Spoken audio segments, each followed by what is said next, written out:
Hii Ramadhani 10 la mwisho, tunamwomba Mwenyezi Mungu atujalie kheri.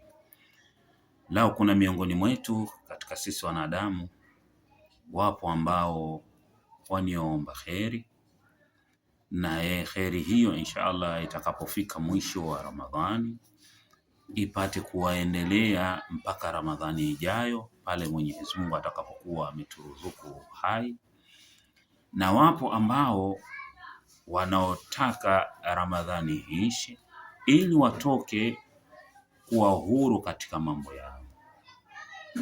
Hii ni kawaida ya mwanadamu, kwa sababu inawezekana jema unalolifikiria wewe ama unalolihitaji kulifanya wewe, unalotaka kulifanya wewe, ama vyovyote itakavyokuwa, lakini hilo jema, basi ujue kuna baadhi ya watu huo wema kwao ni uadui.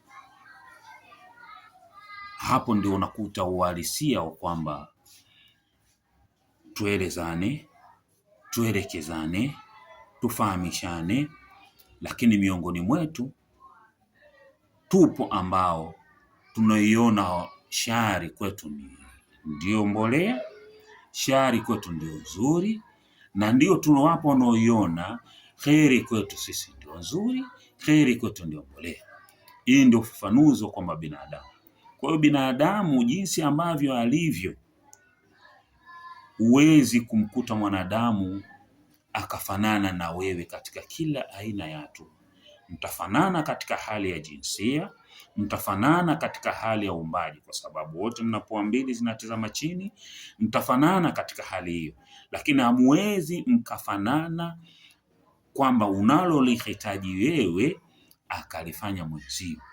Kwa hiyo tunapokwenda mambo mengine inabidi lazima tuvumiliane na tupeane maelekezo katika hali ya utaratibu. Huenda ikatokea muda yule ambaye aniona ubaya kwake ni thamani, ndio kitu bora, basi akabadilika akaacha ule ubaya kidogo kidogo akarudi upande wako. Mwenyezi Mungu atufanyie wepesi inshallah.